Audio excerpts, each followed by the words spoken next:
Hi friends, welcome to my channel. So இது வந்து ஒரு அவேர்னஸ் வீடியோ. நான் ஃப்ளிப்கார்ட்டில் ஒரு ஆர்டர் ப்ளேஸ் பண்ணியிருந்தேன். PS5 game CD astro bot. Ratings பார்த்தேன், ரேட்டிங்ஸ் நல்லா இருந்துச்சு. ஆஃபரும் கொடுத்துருந்தாங்க. சரி ஓகேன்னு சொல்லிவிட்டு நிறைய கமெண்ட்ஸ்லாம் பார்த்தேன். கமெண்ட்ஸ்லேயுமே பார்த்தீங்கன்னா நல்ல ரிவ்யூஸ்லாம் கொடுத்துருந்தாங்க. சரி ஓகேன்னு சொல்லிவிட்டு இது டிசைட் பண்ணி ஆர்டர் ப்ளேஸ் பண்ணேன். நான் இதை வந்து cash on delivery plus open box delivery தான் போட்டிருந்தேன்.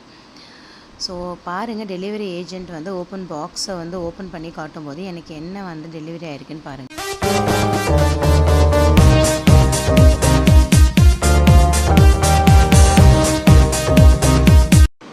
கொஞ்சமாக ஒரு கவரில் மண் போட்டு அதை கட்டி இந்த பார்சலுக்குள்ளே வச்சு சென்ட் பண்ணியிருந்தாங்க. நல்ல வேளை நான் ஓப்பன் பாக்ஸ் டெலிவரி போட்டிருந்தேன் ப்ளஸ் கேஷ் ஆன் டெலிவரியும் போட்டிருந்தேன். ஸோ அதனால் நான் டோர் ஸ்டெப்லேயே டிக்ளைன் பண்ணிட்டேன். ஸோ ப்ளீஸ் இனிமேல் நீங்கள் ஆர்டர் பண்ணுற மாதிரி இருந்தால் இந்த மாதிரி cash on delivery and then open box delivery அந்த மாதிரி ஆப்ஷன் சூஸ் பண்ணிக்கோங்க. ஸோ இந்த வீடியோ உங்கள் ஃப்ரெண்ட்ஸ் அண்ட் ஃபேமிலிக்கு ஷேர் பண்ணுங்கள். தேங்க்யூ ஃபார் வாட்சிங்.